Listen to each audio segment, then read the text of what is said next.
Hello, chart watchers, and welcome to this Monday, August 26th, 2019 Market Watchers live show with your hosts, Tom Bowley and Erin Swinland. For those of you joining us for the first time today, welcome to the show. And for our regulars, welcome back. Taking a look at the market action so far, we're getting a nice rebound from Friday's action, although most of the gains were at the open. Dow Jones Industrial Average currently up 200 points, the S&P 500 up 21, the NASDAQ up 70, Russell 2000 up just 10 points. 10-year Treasury yield continues this decline, a little bit of a bear flag here off the downtrend, just kind of going sideways here between that 150 and 160% area. Not really looking good on the 10-year Treasury yield as it continues to drift lower, suggesting more money rotating into defense.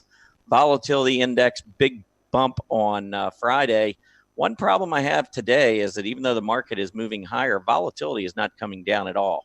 And that makes me always a little bit leery, maybe wondering if we're going to get another leg back to the downside. Want to keep an eye on that. Technology did gap up earlier today, leading to the upside, along with communication services, also gapping higher.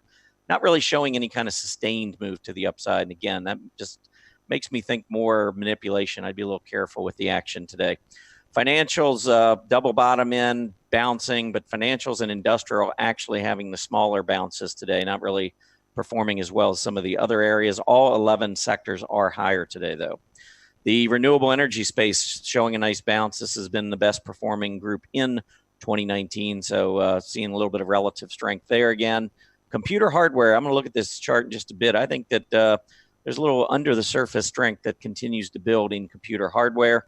Apparel retailers, I would say the exact opposite. We had a nice bounce last week, but Friday we turned back lower again, and really not much of a response today. Gap and L Brands, two apparel retailers that are leading the S&P 500 on the list of losers today. So again, retail really continuing to struggle.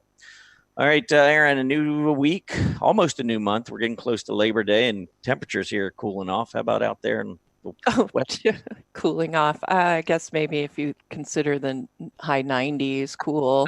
I think we're going to have hundreds again coming up. I don't even look at the weather anymore. It's sort of like when the market's not doing well, I just soon not look at it. Of course, we have to, but that's kind of how I feel about the weather report. I know it's bad, and I just don't want to know. Well, in a week, you can stop looking at the market and start looking at those USC Trojans because they're going to be playing soon. Yes, I know. And the Ducks, they're going to be starting preseason as well. So, yay, football. We'll see how the Trojans do this year. I don't know. Yeah, I don't know about that whole preseason hockey and preseason basketball. I mean, those seasons go on forever. It's like, tell me when. I can't wait. No, yeah, I got to wait for playoffs for hockey and NBA finals maybe, but I can't get excited about all those games during the year. It's hard. Yes. Well, I'm kind of a maniac about my hockey, so. I know. And it's, hey, everybody's got different preferences. I like hockey. Don't get me wrong. I think it's a great sport. But, man, that season just seems to drag on. For those who don't like hockey, I guess so. For those watching the show, probably think our show's dragging on right now as we talk about hockey. Yes. Anyway, what do we got going for today? Okay, upcoming schedule. Tom, you got a workshop tomorrow. Jesse Felder will be in here on Wednesday. And then the seasonality report will be on Thursday. So busy week for you, Tom, it looks like. I got a few things going. All right. Today's agenda, Monday setups, earnings spotlight. I've got a few sentiment charts to share with you. And our first symbol for 10 and 10 is Charter Communications, CHTR. So if you want to go take a peek at that chart, I think you should. All right, let's get started with technical news and headlines. All right. Well, we will start out with an economic report that came out. We had durable goods. They were actually better than expected, 2.1% versus 1.2%.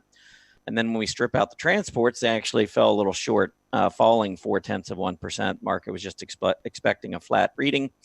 So kind of a mixed report there with the transports. As far as the 10-year Treasury yield goes, well, this continues to slide. I mean, here's a longer term weekly chart. This goes back over the last 7 years, so you can get a sense of how far we've fallen and really how much further we still could have to go to get back to that low. And I think that's going to be a really important level for the market. I think if we go back down below that level, I think that there's just a lot of stuff going on globally that the stock market's probably not going to like. So I think that's going to be a key area, because in the whole scheme of things, we saw this move here back up to about 3% back in 2013. And then we came down and set that low, and we actually put in a higher high, taking out that 3% level. So I wouldn't want to go back down now and put in a lower low. I either want a higher low or at the worst an equal low. So seems like we are going to have a crash course there, heading for that 140, 135 area, something to keep in mind as we go forward. Earnings news, there was really just one report out today that was worth looking at, which was OSIS, which is OSI Systems. They came out with a 0.15%, or excuse me, 0.15, 15 cents per share versus 5 cents a share expected. So they did beat on the bottom line. Later this week, a number of stocks. I'm going to go over all these charts, or maybe all of them, as many as I can get through during earnings spotlight, just to give you an idea of what I would expect from these companies when they report later this week. So I think that'll be fun during earnings spotlight to take a look at those. But just gave you a quick glance of the OSIS chart. Let's take a look at it. And you can see here, we did go back down to this gap support level earlier today, went even a little bit below it. I think we're still okay on this chart, technically, so long as that level holds. I think, down at that low today, I would maybe have a stop in play there.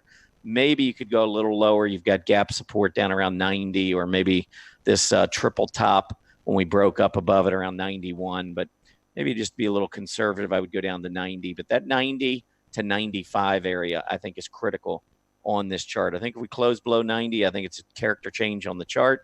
Otherwise, I expected maybe to bounce from here. Good volume trend still in play. I think relative strength here is pretty good. Only problem is its peer group, the electronics equipment area, not performing very well versus the S&P 500. Just hit a new 52-week low a little over a week ago. So got a mixed picture here, but this is a key area of support. I would look for some bounce off of this area. If we can get back through that 20-day moving average, that would be good news. Otherwise, probably going to drift lower again. All right. I wanted to talk a little bit about computer hardware. This is one of the areas that I mentioned earlier. And when we look at a weekly relative chart, this is computer hardware relative to the S&P 500. I'm seeing now about what I was seeing in defense a few months ago. I think under the surface, there is momentum building in computer hardware. Notice that the last two trade war scares back in the fourth quarter, the group got crushed. In late April, early May, we got crushed again. But look at this time. Everybody worrying about trade war. And of course, you got Apple and you got all these companies that do a lot of business in China. And yet, on a relative basis, they're setting a new recent high. PPO, relative PPO strengthening. I think this is a group to keep an eye on. And the stock that I really like is Apple. I think this is one that, even though you look and you say, well, Friday took a big hit. Today it's, gapped up and not really doing a whole lot. Look at the relative strength. I just showed that computer hardware versus the S&P 500 has been rising. We're about to break to about a 9-10 month relative high. And then you've got Apple, which is easily one of the best performers in the space.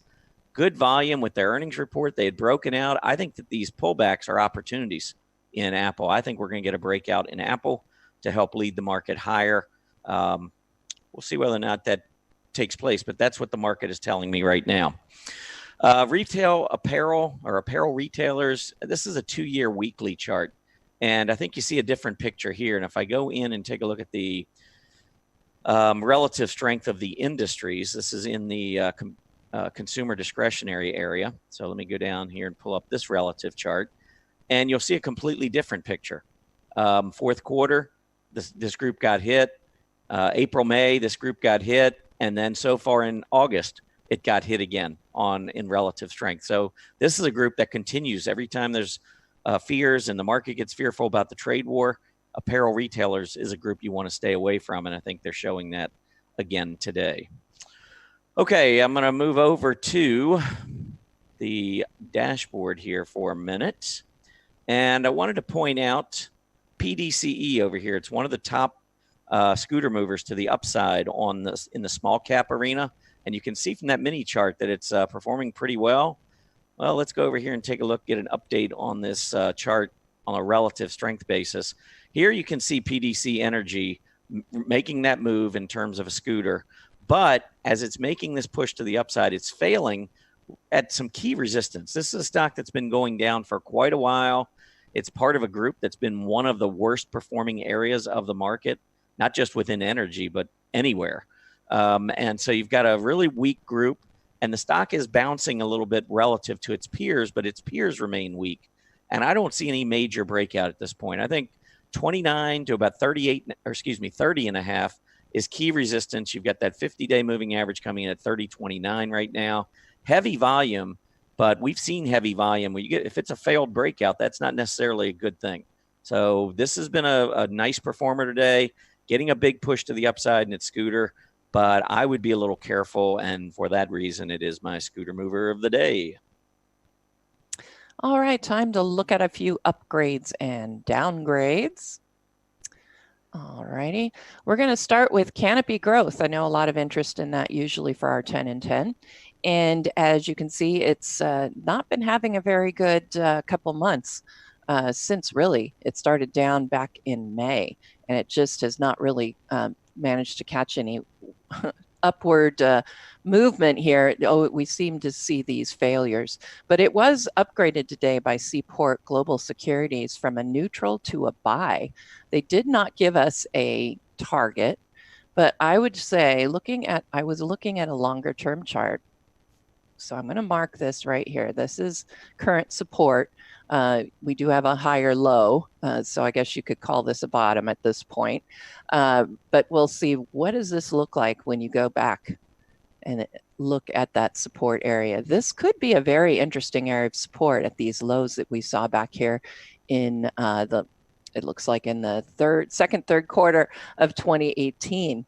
And it matches up with that low we had in late 2018. So this could be an area for a bounce. Of course, if you know how I trade, you wouldn't be interested in this really at all, because I like to see a PMO that's at least rising, and we're seeing it continuing lower.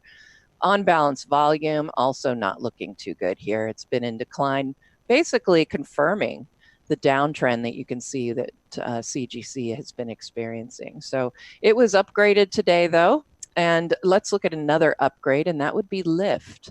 Lyft was upgraded today by Guggenheim, and they moved it from a neutral to a buy, and their price target right now is going to be $60. So they're looking for a move off this low, and I certainly could see their point. We did set a low as of last Friday. This is our current trading bar right here at the end. So we did make another lower low, but this looks a lot like this kind of failed rally that we had last week. It looks like a week or two ago. And I'm worried that that's what we're seeing here. But this could be a really important area for a bottom. Might be worth adding to a watch list on that upgrade. Let's look at one downgrade, but it was downgraded by two agencies. Foot Locker. It was downgraded by Robert Baird from an outperform to a neutral. They have moved their price target from $54, so it was way up here, and they have moved it down to $37. So looks like right about in there. Yep, a little bit lower. Right there at those lows. Makes sense. Somebody has a technical analyst on their team. So we've got the new move to the upside. They're not only looking for it to really get up here and test that overhead resistance. Certainly could see it move higher than that. The other one was Susquehanna. They downgraded from a positive to a neutral. They had their price target at 46. Which should be right about in here, a little bit higher. And they have moved it down to 39. So they're looking closer, it would look like, at these lows, really at that $40 range. I'm surprised they didn't just call it 40 when you've got all these lows over here. So either way, they're looking at neutrals, and we'll have to see whether we can get this move in the right direction. All right, that's it for your upgrades and downgrades. We'll be right back after this with Monday setups. The ChartWatchers newsletter features expert technical commentary about the current market from some of the industry's leading technical analysts. See what's really happening in the markets through their eyes and gain an edge in your own investing. The newsletter is packed full of insightful and educational articles intended to help you become a better investor. Whether you are brand new to charting or a seasoned technical analyst, each edition will provide a wealth of informative content. It's the best way to stay informed on all the latest news, events, updates, and additions here at StockCharts.com. Whether it's a new feature or blog, an upcoming conference, or a special sale, you'll hear it first in the ChartWatchers newsletter. All right, we are back and we are on Monday setups. Tom, you weren't here, so I don't know if you want to take Twitter or not. I'll show you what happened with mine. I actually looked at all of my Monday setups and they were all pretty much losers last week. Not a great week to be in the market anyway, let's face it. But O'Reilly Automotive was the one I went into, and I did that on the double bottom and the rising PMO. And then we actually did get that PMO buy signal, and then just it totally failed at that point. So not the best looking chart. I feel like I came into it with what I don't feel bad. I mean, all of the signs were there for the way that I invest, but overall in the market, I would be staying out of it for a while until we get this volatility nailed down here. Twitter, as we can see, Mary Ellen, she did all right too. It started off okay, and then we got the failure as well. But I think Twitter still looks pretty good if it holds that 20-day EMA. Yeah, I really like Twitter too. I think on a relative basis, that's one of the best stocks in the internet space. They broke out to a 52-week high relative to the internet group.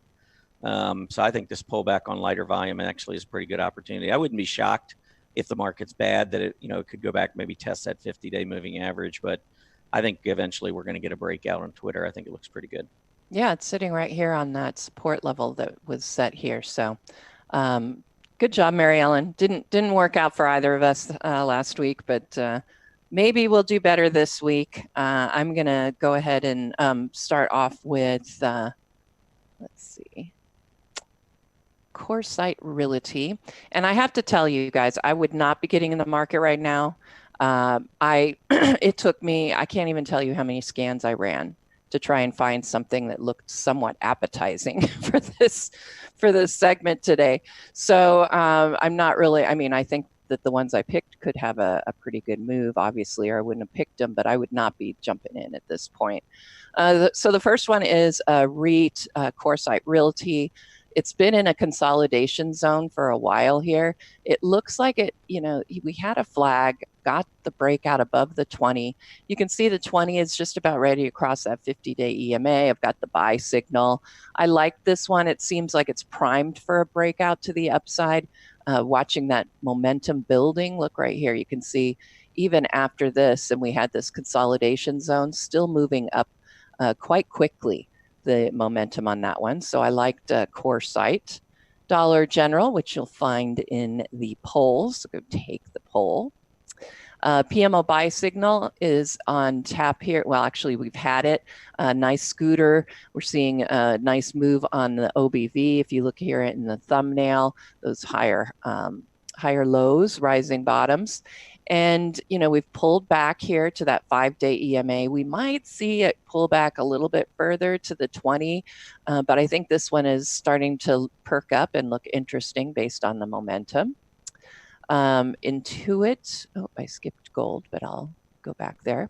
Intuit was another one, and I liked it because you had what looks like a possible ascending triangle here. We got a false breakout, came right back down. But we're still maintaining that rising trend, and I would look for an upside breakout. PMO is rising. It looks like today it's faltering a little bit, mainly because of this a 0.5% decline. But that was pretty good volume there. The only problem is it just didn't close near the highs of the day. But I think this one could be interesting. GLD, I'm still looking at gold to continue to rise. We've got a nice little breakout right here on GLD, and you can see that the PMO is bounced off of its signal line. Granted, it is overbought. I agree with that, but you've got a really strong scooter here. We're going to get a little bit more of a move here, it looks like, out of the OBV. That move, of course, on Friday was a really nice move to the upside. And so I'm liking gold right now. I'm liking GLD. As a possible, we looked at O'Reilly, don't want to look at that one again. Qualcomm.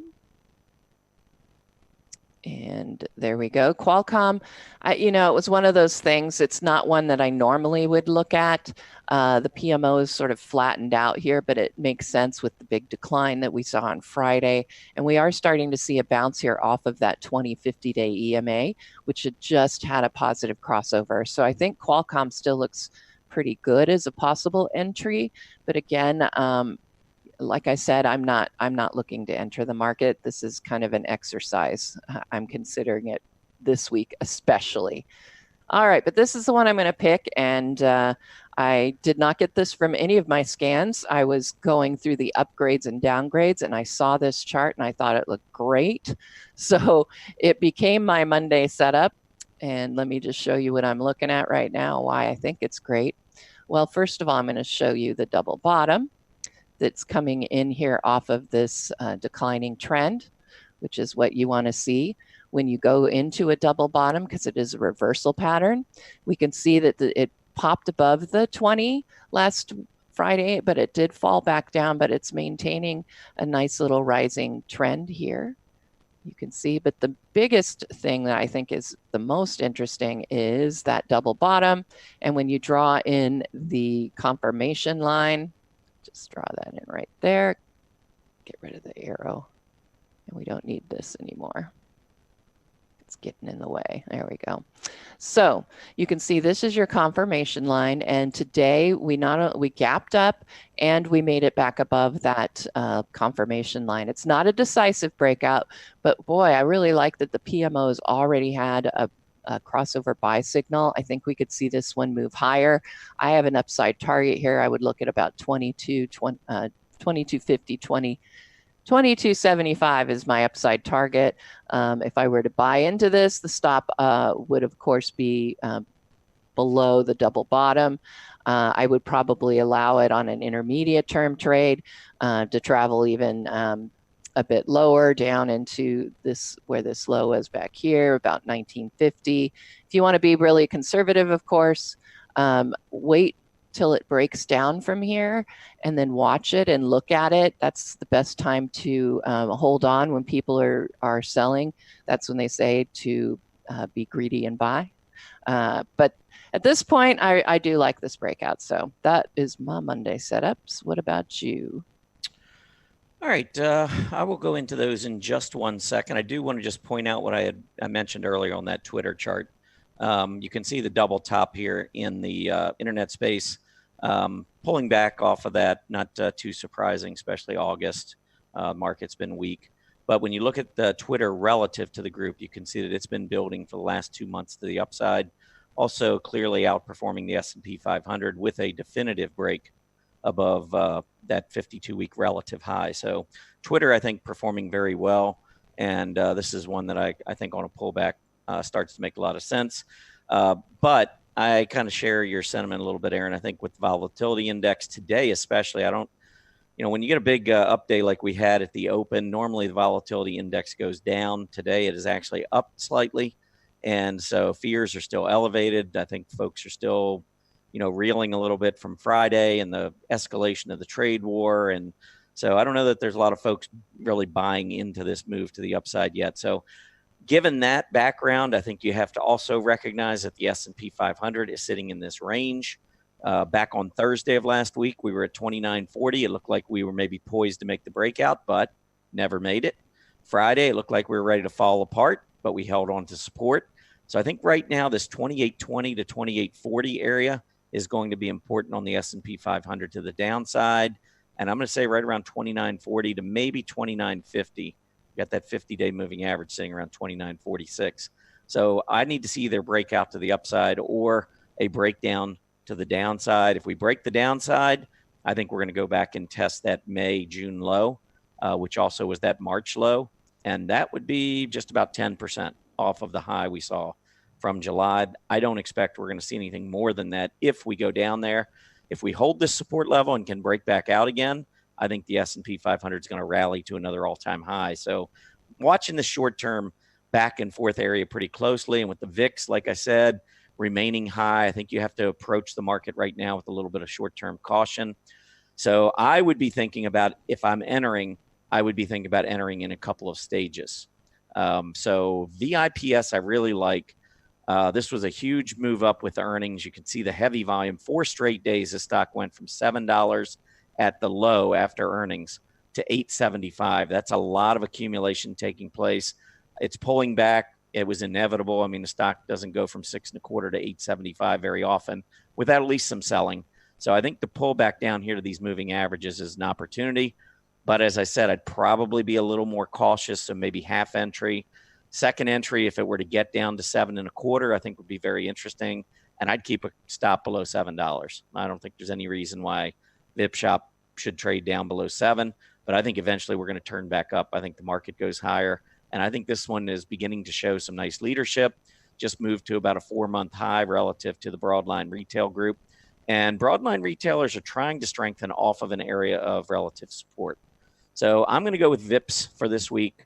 I'll go ahead and take it at the current price, which is actually, that was 7 minutes ago. Let me get a current price here, update.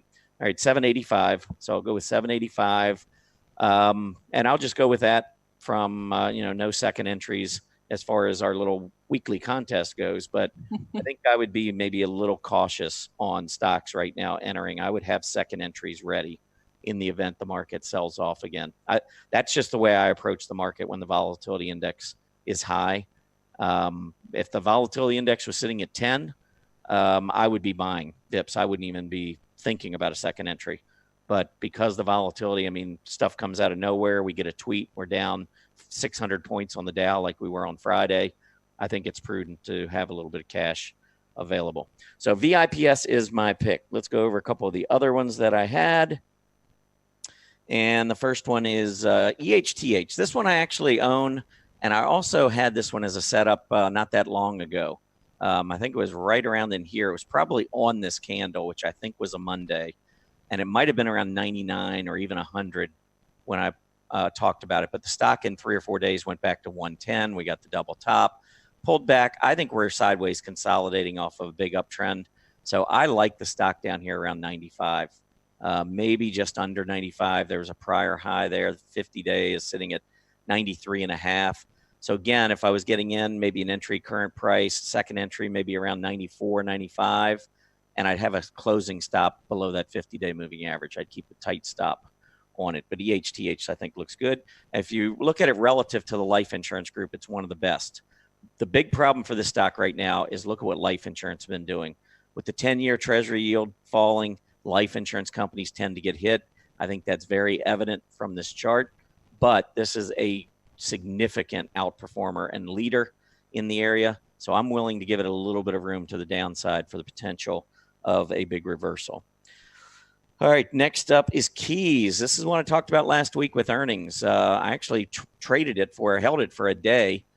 Stock has pulled back. I didn't get back in, mostly again because I'm a little nervous about the market, but I like the stock. I think this triple top breakout above 93, 94 on that kind of volume, the heaviest volume we've seen since back in early November, I think bodes well for this stock going forward. Beautiful breakout on a relative basis versus its peers and the S&P 500. So I think that one looks really good. Next up is Sky. I'll just go through a couple more here pretty quickly. Sky 50-day test. I think this one looks pretty good. It's in the home building space, one of the better performers in the space, and you can keep a fairly tight stop here. DBD, Diebold, another one pulling back. It's into this gap support zone, but it's got the 50-day moving average. Then the bottom of gap support, it's another one where you could build a position using any weakness. MLHR, another one. I may have mentioned this one last week, Herman Miller. But this area of support, we went right down, literally tested it. Stock's up 2.75% today. I'd watch for that breakout. If we get a breakout above the 20-day moving average, I think that would be very bullish. Great relative strength here versus the furnishings group. And last one is KNL. And KNL is had the gap up. This was earnings related. We pulled back, established a clear support level that was prior resistance, tested it twice. I think any from current price down to 22 is great entry with a fairly tight stop beneath it. Another one that's been showing great relative strength, which is one of the things I look for. So those are my Monday setups for this week. Erin gave you hers. There's a summary of all of them. And we do have a poll running right now. Erin's got a couple of her stocks on the poll. I've got a couple of mine. The video production team has a couple of theirs, and we'll see at the end of the show which one you all like the best. All right, time to move into the earnings spotlight. Earnings spotlight. I thought what I would do today, we do have a lot of earnings coming up, even though it's not really earnings season anymore. There's still a number of companies that will be reporting. So I wanted to just maybe go over some of these reports and just give you a really quick analysis based on what I'm seeing, whether or not I would even take a chance into an earnings report. I can tell you Bank of Nova Scotia, I have no interest. Stock's showing a little bit of relative strength versus the banks here of late, but for the most part, just going sideways. It's in an area of the market that has been very weak, just broke to a new 52-week low, relative low. And I think the environment for banks is just not good. We've got continuing falling yields, the inverted yield curve, or at least I haven't looked recently, but I don't know if it's inverted or still right on the cusp of being inverted, but that is not a good thing for banks. So I'm going to pass on just about all banks. If I was going to go with one, it would have to be a relative leader. The next one, how about BMO, another bank stock, Bank of Montreal, and probably even worse on a relative basis. Just not interested here. BMO relative to the S&P just set a new 52-week low. Volume trends last month or so not very good. We just broke to about a 7-month low. Not really seeing it here on this one. Autodesk, ADSK. Autodesk also trading down, and we're talking about the software group. Look at this move down, the volume increase, hardly any bounce whatsoever. I think we got a bear flag. Maybe you could look at it as a symmetrical triangle, pennant.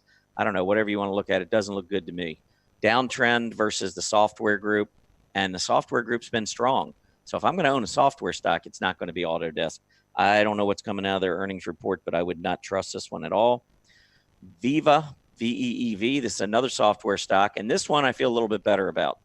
On a relative basis, I think it's still got a nice uptrend in play, holding the recent lows. I think just consolidating, kind of going along for the ride, continuing to perform pretty well relative to the S&P 500.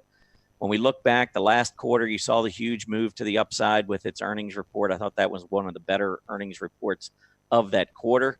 And from a price perspective, I think this key price support area around 155 continues to hold. So I actually think this is one that may surprise to the upside and could get a bounce. HEI, this is one that Erin and I have talked about. Stock looks great, came out with great earnings back in May, continues to perform very well. Relative to the aerospace group, looks good. I'd be surprised if they come out with anything other than a really strong earnings report.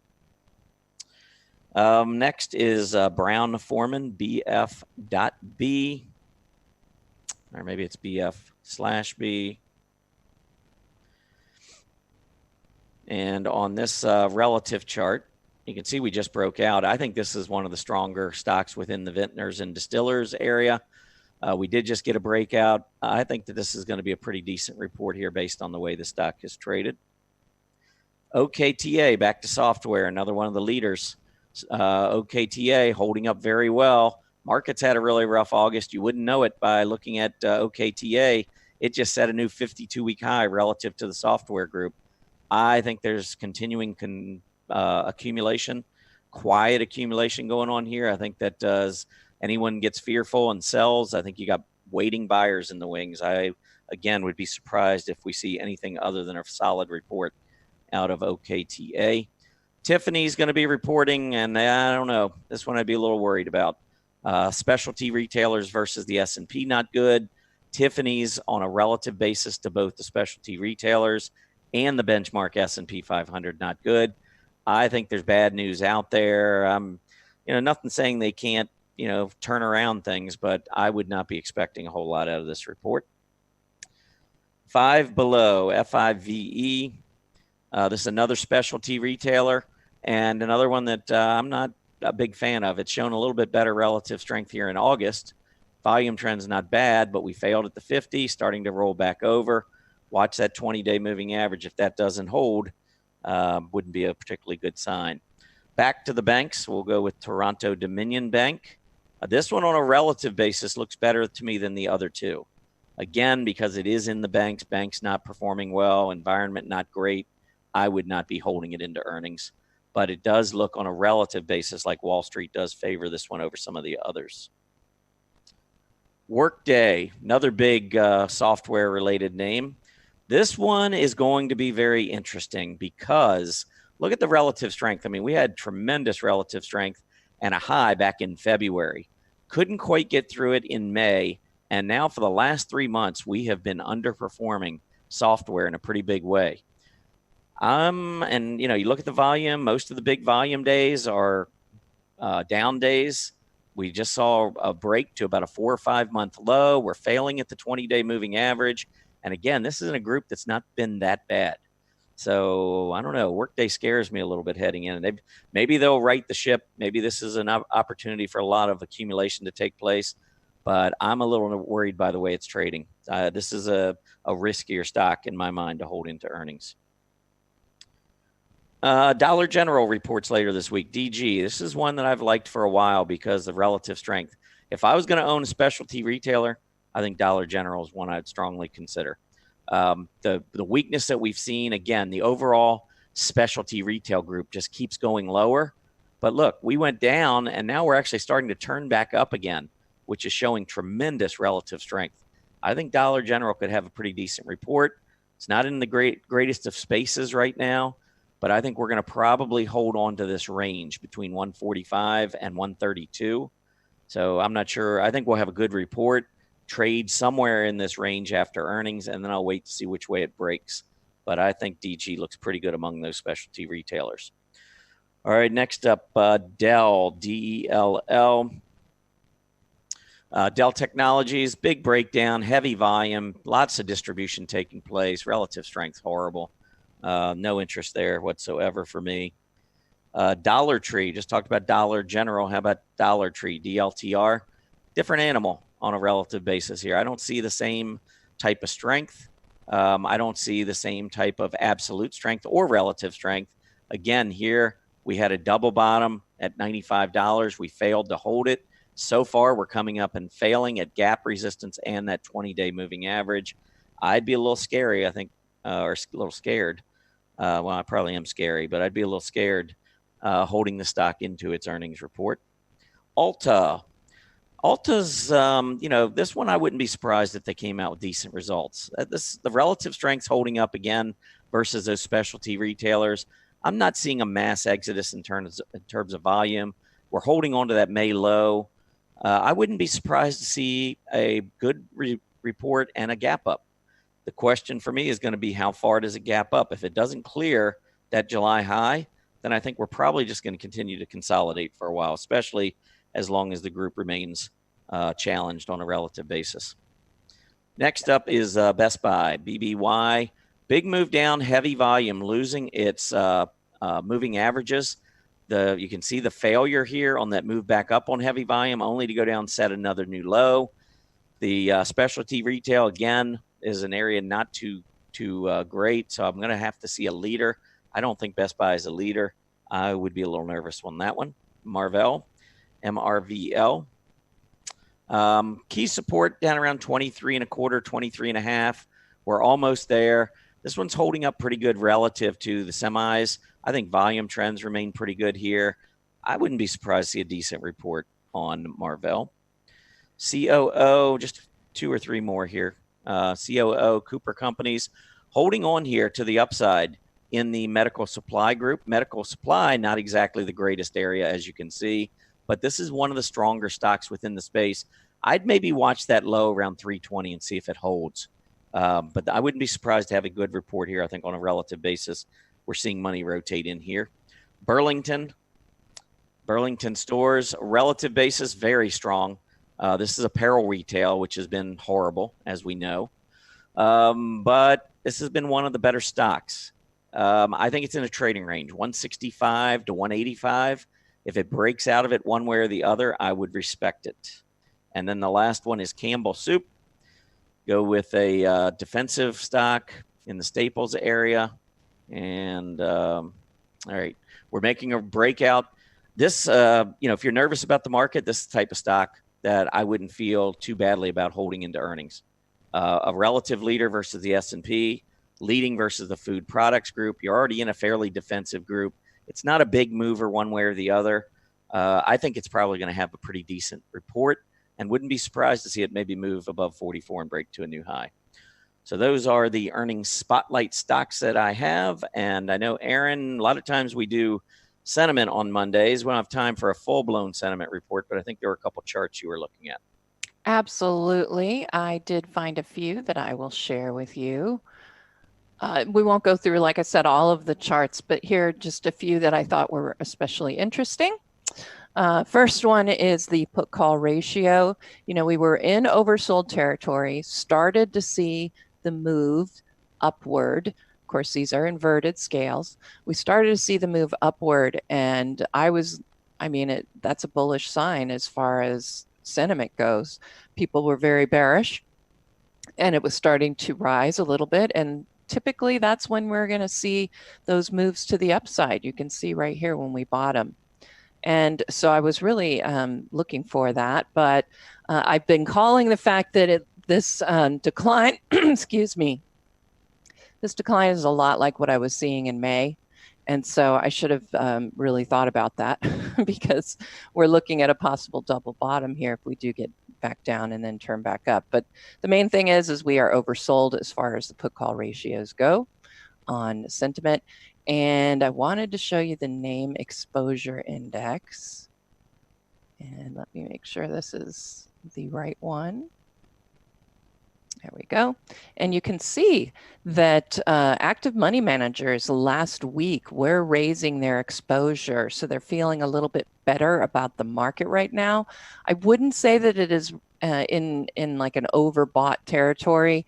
They are starting to feel more bullish. That can be bearish. But I see this rise as the fact that they do tend to be in on the right moves a little bit early. So I'm looking at this as telling us we're going to get a little upside here. We'll watch to see their exposure. If they get really overexposed is what I would call it. That's when you start looking for those moves to the downside. So a lot of times they're a little bit on it as far as the upside goes. So I thought those were interesting. Looking at the RightX and asset analysis. And this is where I keep track of the cash flow in and out of the bear index funds, the money market assets, as well as the bull and sector funds. These are a closed group of funds that used to be handled by RightX. They are now handled by Guggenheim, but we still call it the RightX ratio. And what I found is people were pulling money out of cash, and we were seeing that move into those bear funds. And we were also seeing a decline in the assets for equities. So it tells me that money is moving out. We were in that neutral zone. You could see that money markets were rising. We weren't getting that much out of the bear funds.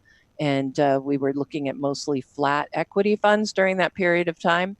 And so I looked at that as more of a neutral stance, but now I'm starting to look at this as more of a bearish stance by the investors looking at these assets. So bearish sentiment is generally bullish for the market. We talked about gold, and we were talking about the VIX, which I use as a sentiment indicator as well.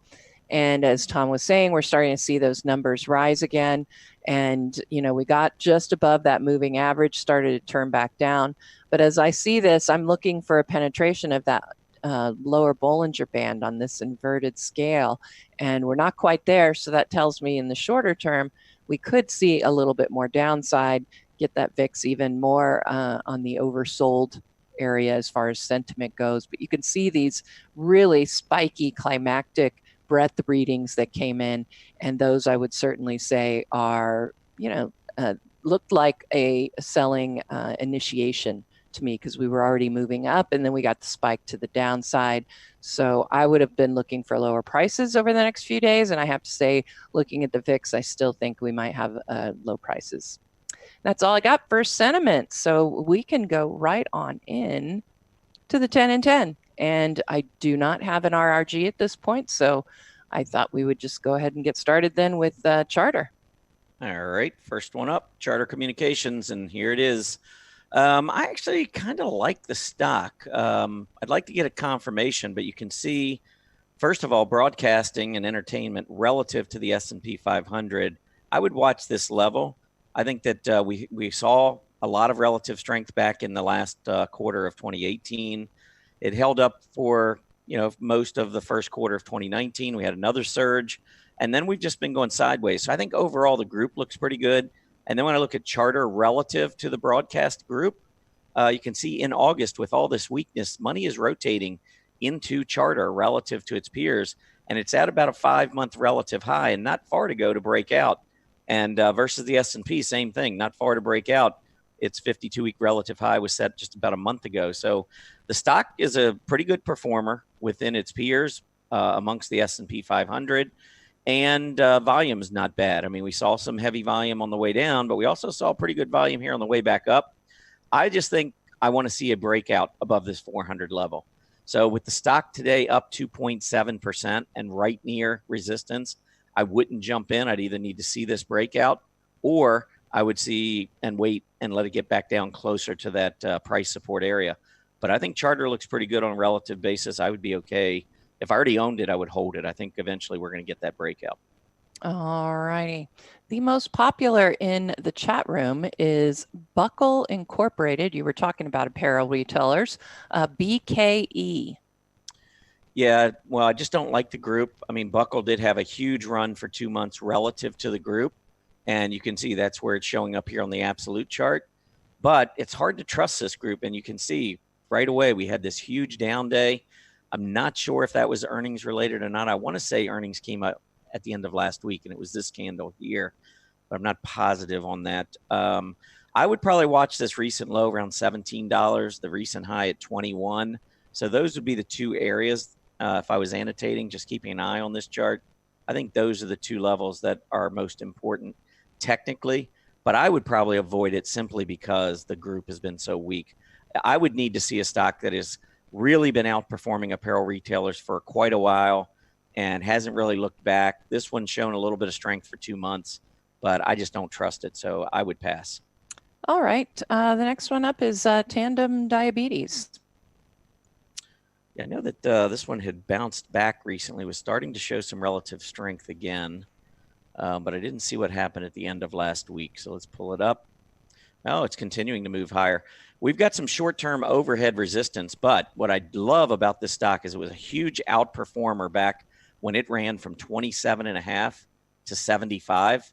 That was a huge move. And I think if you go up that much that quickly, then you're entitled to have a period of consolidation. We've talked about this one a lot, but the fact that it's coming back up like this and showing the relative strength that it's showing tells me that maybe this is going to be a sustained move.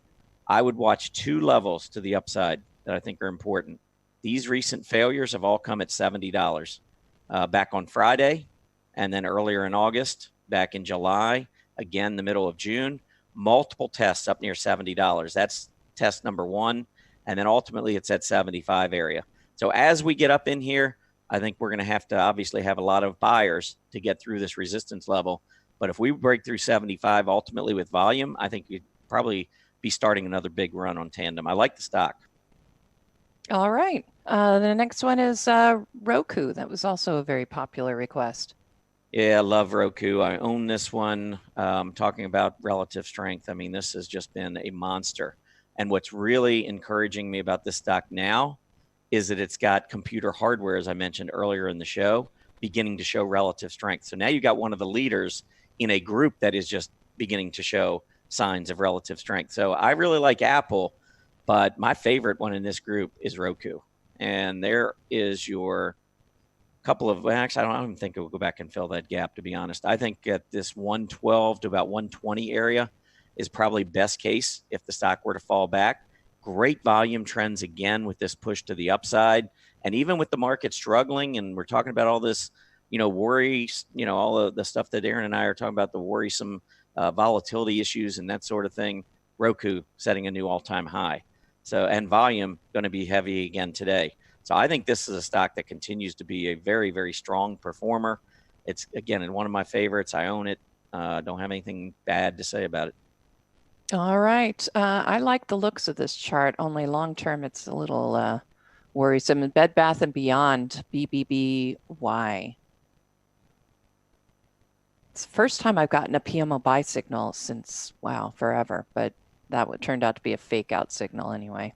Yeah, and I think your PMO is probably you're getting that buy signal way below the center, that zero. Yes, absolutely. So I don't trust those moves. I would, I've kind of followed, what you do with the PMO. And I think when you get those crosses that take place above the zero line, I think they tend to have much more merit. Absolutely. Than take place below. And so this has just been an underperforming stock in an underperforming space. And yes, you're going to get, some oversold bounces from time to time. I think that's all you're getting on this stock right now. And again, failure at the 20. I mean, could we at some point get a 50-day test? Of course. I mean, the stock's gone now from 19 down to 7 and change in 4 months. Something is going on. There's a lot of distribution taking place. It's in a horrible group. I just have this isn't my style. All right, I can see that. All right, the next one I have for you is AMN Healthcare. So AMN is the symbol. Yeah. Yeah. Show a little bit of relative strength, so that's good. It's last 6 or 7 months, but look at the group relative to the S&P 500. That's a problem. Moving to a 52-week low. I don't see any signs of major accumulation taking place. I think we've got some overhead resistance to deal with. To me, it's a mixed picture at best. I mean, that was the reaction high back in February when we gapped down on massive volume. Couldn't get back through $57. And if you look at where the rallies seem to be failing, $57, give me a big volume breakout above 57, and then maybe I'd look at it again. Until then, I think I'd maybe just keep it on a watch list, and I would not be jumping in here. Yep. All righty. The next one's our only consumer staples stock, Casey General Store, Casey's, CASY. Yep. You know what it is. I got it. On a relative basis, great performer. I mean, I like this stock. So if I was looking for stocks in defensive areas, I mean, you've got this in the food area right here. Beautiful move up. Great. When you look at the overall industry group, solid. The stock versus its industry group, the stock versus the S&P, and then the group versus the S&P. I mean, it's hard to go wrong, and you've got a more defensive area. So for those maybe who have a little less tolerance for risk, it seems to me like Casey's would be a good alternative, a good relative strength play in a conservative area of the market. All righty, let's see. The next one is MSM, and that's industrial. Yeah, MSM. No, I'm not liking it. I don't like the downtrend without even looking at the relative strength. I know, see, this one's going the opposite direction. So as a momentum trader, these are going to be ones I'm going to have absolutely no interest in. Now, if you're a value investor, we could, obviously have some serious differences, which is fine. Everyone's got different styles, and you got to go with what you, with how you look at the market and be consistent to what you do. But I mean, as I'm drawing these lines, this is why as a momentum trader, somebody looking for relative strength to try and outperform the S&P, I'm not searching out value. I don't know where the bottom is, and I'm not trying to find it. I want to let the market tell me the bottom's in, start seeing relative strength, and then I might be interested. So for now, I would pass on this stock. All righty, let's see. This one reminds me of Easter, PAAS, and that is Pan American Silver. I know a couple of parents out there know what I'm talking about. Yeah. I'm not going to argue with what's going on in the short term. Again, I'm not a big fan of any commodities, gold, silver, and so forth. But what I've said, as long as this trend remains in play, I'm not going to argue with it. I don't like to ask too many why questions. Just follow these charts. And so right now, I would say this is very strong. My big macro picture, I believe the dollar is going to continue to be very strong. And so when the market gets out of its fearful state and growth stocks begin to win out, which I think eventually is going to happen, I think stocks like this and areas, commodities and so forth, I think are going to be under pressure again. So yes, I think short term, it's fine. Maybe watch the 20-day moving average, close below that. I'd be a little nervous, but as long as this uptrend remains in play, I'm fine with it. All right, let's see the next one. And the last one is CVCO. All right. Construction. Yeah, this one I think looks pretty good. I don't like the light volume. And it's not like it's not liquid at all, but I don't pay attention to it too much because, 150,000 to 100,000 is not out of the norm. And I like to have on average at least a couple 100,000 shares. When I look all the way back the last year, the highest volume is barely over 350,000. But when you look at the group overall, it's a strong group. This stock is coming off, out of the ashes, starting to show some relative strength the last quarter or so. So I could make an argument for it, but I would just be a little leery because of the lighter volume. I think to the downside, you had these prior highs around 168, 167, the gap up on heavy volume right at that level. And there's your 50-day moving average as well. So I would just watch that level to the downside, close below, and I'd be out of it. Otherwise, I think you're okay. All right, and that is the 10 and 10. And there you go with what symbols that Tom just annotated. And the end of another show coming up here. And I know we have a poll to talk about. Yeah, and I know which stock you're going to go with. You probably know which one I'm going to go with. I'm kind of trying to look here and see if that's the case. Like, I do like to look at what everybody else picks. And I think Home Depot looks pretty good. Yeah, that one came out with it was an okay report. They were a little weak, I think, on revenues, and their guidance might have been just a tad weak. But they definitely started to pick it up, which is good. KL, I believe, is Kirkland. But 31% going with EHTH, which actually I own, so I'm certainly going to support that one. VIPs I don't own, and that was my pick for this week, just because the EHTH had kind of come off support already a little bit, and I thought VIPS just looked a little better from a reward to risk basis. But I'm not comfortable adding much money into the market today, to be honest. I'm really watching that VIX and I'm a little nervous about it. Yeah, absolutely. I know I would, like I said, I'm not looking to get in. I'm watching my stops very closely right now. I think we are really close to a decent market bottom, but it's just not there yet. You can just tell with the indicators. A lot of mine failed. Yeah. Well, and I would also say too, we're going into September. We know September historically is not one of the best months of the year. It's not like it goes down every year and we need to, panic. But I think over the last, 7 decades, it's about 50-50 in terms of whether it goes up or down. And every other month is better than that, or many months are much, much better than that, especially as we get into the fourth quarter.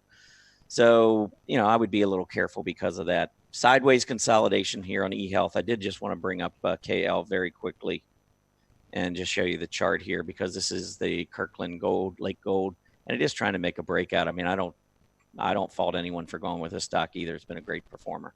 Yeah, absolutely. All right. Well, I got my workshop tomorrow. Have no idea what it's going to be on, but I will know by tomorrow, I hope. I hope so too.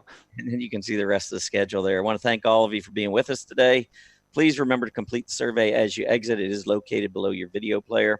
As a quick reminder, Market Watchers Live airs 5 days a week, Mondays through Fridays, from noon to 1 p.m. Eastern Standard Time. Have a great Monday afternoon, everybody. We will see you back here tomorrow. Happy trading.